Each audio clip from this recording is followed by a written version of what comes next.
तो हमारा आज का टॉपिक रहेगा मीन और average value of alternating current. ठीक है, तो देखो आप लोगों ने देख लिया था कि अल्टरनेटिंग करंट जो होती है एक साइनोसॉइडल वेव की तरह चलती है, जो जीरो से स्टार्ट होकर मैक्सिमम वैल्यू तक जाती है, फिर वापस जीरो, उसके बाद उसकी पोलैरिटी चेंज हो जाती है, नेगेटिव साइकिल में आती है, फिर उसके बाद नेगेटिव साइड को मैक्सिमम वैल्यू आती है, फिर वापस जीरो, फिर वापस पॉजिटिव साइकिल, वापस नेगेटिव साइकिल, इस तरह से ये चलती है।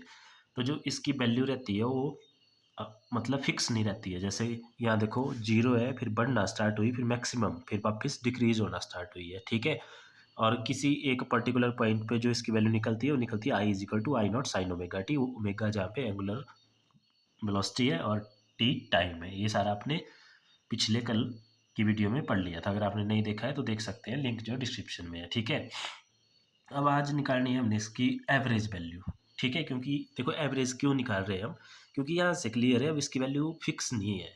इसकी वैल्यू कभी कम हो रही है, कभी ज़्यादा हो रही है, कभी कम हो रही है, तो इसलिए हम बात करेंगे एवरेज वैल्यू की। तो अब देखो ये एवरेज वैल्यू कैसे निकालते हैं हम, या ये क्या होती है। तो पहले डेफिनेशन समझते हैं इसकी, फिर हम इसको करते हैं आगे। तो डेफिनेशन में है देखो हमारे पास, मीन और average value of current is that value of steady current. Steady current के साथ इसको हम कंपेयर करेंगे। अब आप बोलेंगे कि ये स्टेडी करंट क्या होता है, तो स्टेडी करंट होता है ऐसा करंट जैसे डायरेक्ट करंट आपके पास होता है, जो अपनी पोलैरिटी चेंज नहीं करता, वो एक ही साइड चलेगा। जैसे फॉर एग्जांपल मान लो जैसे ये है ना आपका अल्टरनेटिंग करंट, स्टेडी करंट इसमें जैसे ऐसे चलेगा, ऐसे इस तरह से, उसकी एक वैल्यू रहेगी टाइम के साथ ऐसे, उसमें ना तो पोलैरिटी चेंज होगी ना उसका मैग्नीट्यूड चेंज होगा। ठीक है, तो उसके साथ इसको हम कंपेयर करेंगे कैसे, which sends the same amount of charge through a circuit in a certain time interval as is send by alternating current through the same circuit in half cycle. अब ये हाफ साइकिल की बात यहाँ क्यों हो रही है ये भी समझेंगे हम। पहले देखो समझो इसमें बोला क्या, इसमें ये बोला गया कि हम नोट कर लेंगे, और कितने के लिए, हाफ साइकिल के लिए। तो अब आपको पता है कंप्लीट साइकिल यहाँ होता है ना, हाफ साइकिल ये हुआ। कंप्लीट साइकिल के लिए जो टाइम लगता है उसको बोलते हैं हम टाइम पीरियड, तो उसको लिखते हैं हम टी से, कैपिटल टी से, तो ये हो गया टी बाई हाफ। तो मतलब हमने यहाँ तक देखना कितना चार्ज सेंड करेगा।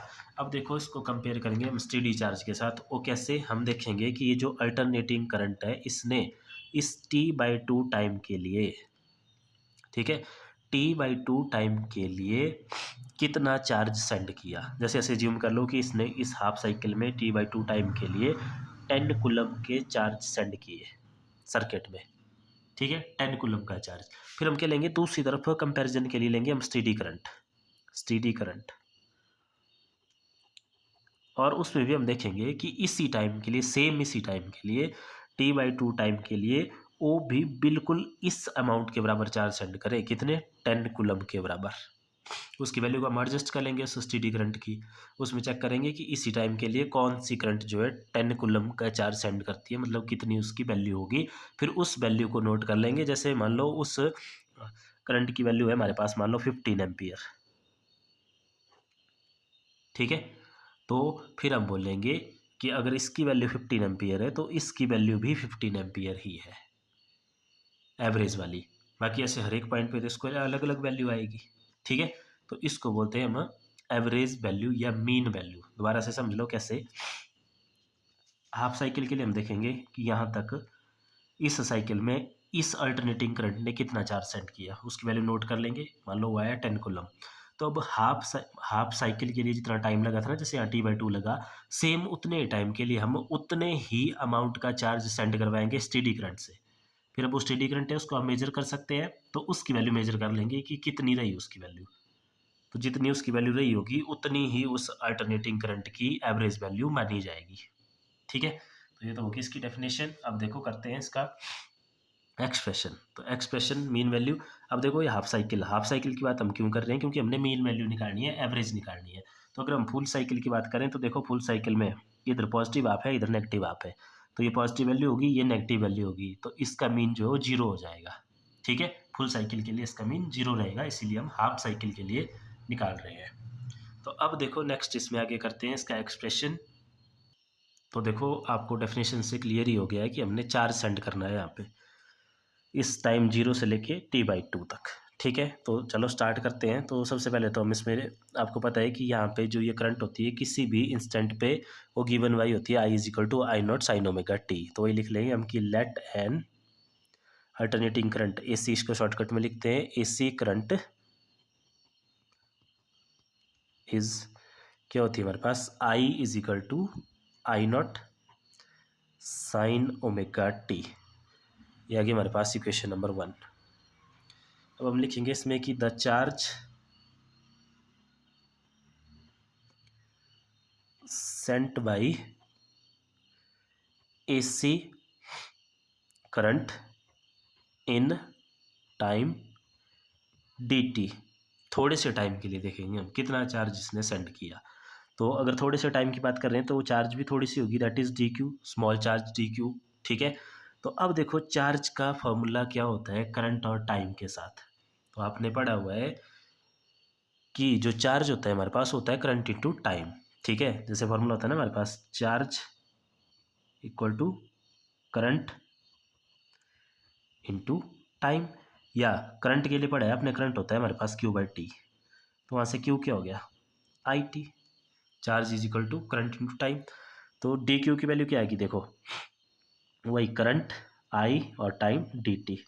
अब करंट इस आई की वैल्यू ये है, इसको पुट कर दो इसमें, तो डी क्यू हो गया हमारे पास I not sine omega T और साथ में डी टी।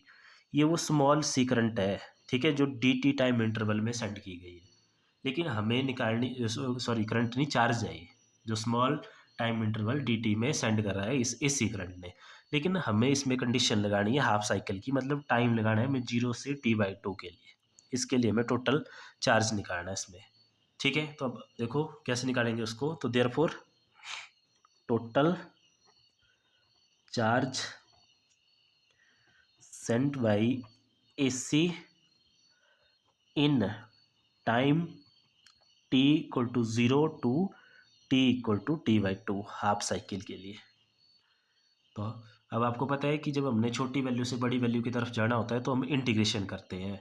तो हमारा जो टोटल चार्ज रहेगा क्यू, वो रहेगा हमारे पास integration of this small d q और t is equal to 0 to t is equal to t/2। इसकी लिमिट रहेगी क्योंकि टाइम है तो चेंज होगा, बाकी तो कुछ चेंज नहीं हो रहा है इसमें। ठीक है, तो अब इसको आगे करते हैं। तो ये आगे इतना हमारे पास। अब देखो नेक्स्ट इसकी इंटीग्रेशन करेंगे। तो ये हमारे पास q is equal to integration of t is equal to 0 to t is equal to t/2, और आगे डी क्यू की वैल्यू ये है देखो यहाँ, तो इसकी वैल्यू पुट कर देंगे, that is I not sine omega T D T. चलो करते हैं इंटीग्रेशन। तो इंटीग्रेशन में आपको पता ही है कि जो कांस्टेंट चीज़ें होती है उनको हम इंटीग्रेशन से बाहर ले लेते हैं। तो देखो अब इस सर्किट में ये जो आई नॉट है ये पीक वैल्यू है, यानी कि मैक्सिमम वैल्यू है, ये तो चेंज नहीं होगी, कोई एक ही होगी इसकी फिक्स वैल्यू। ठीक है, जो पीक रहेगा आपका मैक्सिमम वैल्यू आएगी।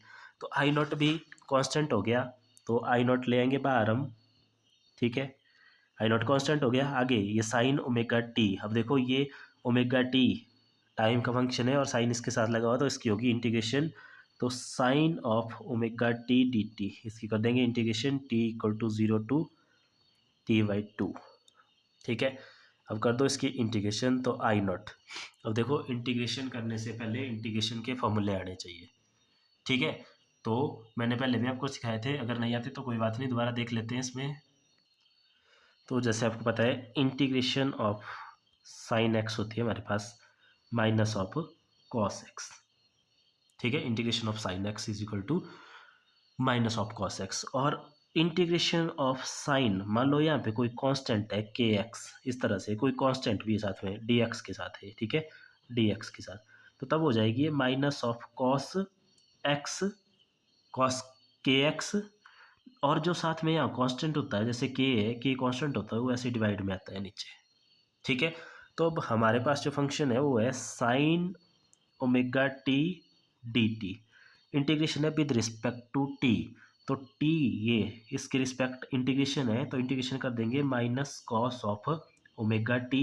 अब कांस्टेंट क्या है इसके साथ, टी के साथ एक और यहाँ पे ओमेगा, वो ओमेगा का आ जाएगा नीचे। ठीक है, तो इसकी इंटीग्रेशन होगी minus of cos omega T upon omega. तो कर दो इंटीग्रेशन।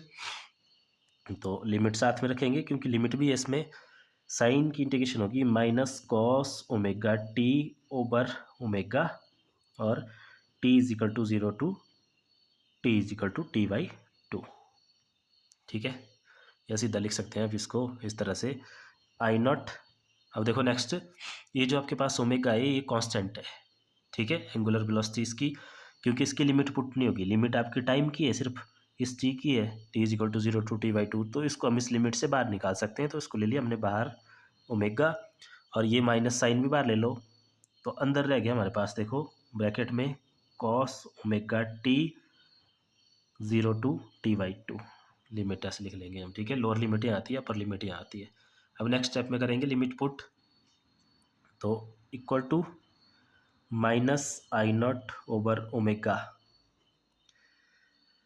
अब देखो एक चीज़ का और ध्यान रखना, अब लिमिट पुट होनी है टी की, लेकिन इस ओमेगा को यहाँ से बाहर भी नहीं ले जा सकते, क्योंकि ये कॉस ऑफ थीटा है, पूरा है थीटा यहाँ पे ओमेगा टी, ठीक है। लेकिन अब इस ओमेगा का क्या करें, तो इस ओमेगा को भी हमें चेंज करना पड़ेगा टी में। अब देखो इसको कैसे चेंज कर सकते हैं, हमने फॉर्मूला पढ़ा है ओमेगा एंगुलर वेलोसिटी, इसका फॉर्मूला होता है 2 पाई बाई टी, ये होगी टाइम में चेंज, ठीक है। तो इस फॉर्मूले को हम यहाँ लगा देंगे, तो देखो ये बन जाएगा हमारे पास कॉस ऑफ इस ओमेगा की जगह 2 पाई बाई टी, और ये स्मॉल टी ऐसे ही, और 0 टू टी बाई 2, ठीक है। अब कर दो इसमें limit put, q is equal to minus I not, this implies q is equal to minus I not by omega, इस वाले ओमेगा की वैल्यू भी आप ये रख सकते हैं 2 पाई बाई टी, चलो बाद में रखते हैं।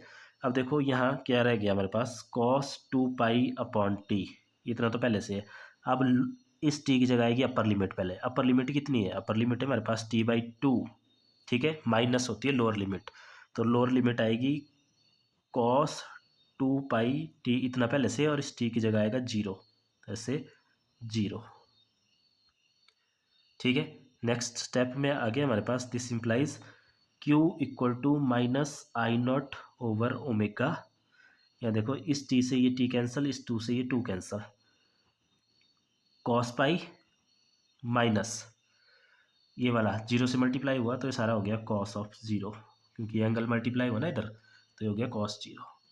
अब this implies q is equal to minus I not, इस वाले ओमेगा की वैल्यू पुट कर दो 2 पाई बाई टी, तो 2 पाई टी जाएगा नीचे, जो नेक्स्ट स्टेप में ऊपर आ जाएगा, ठीक है।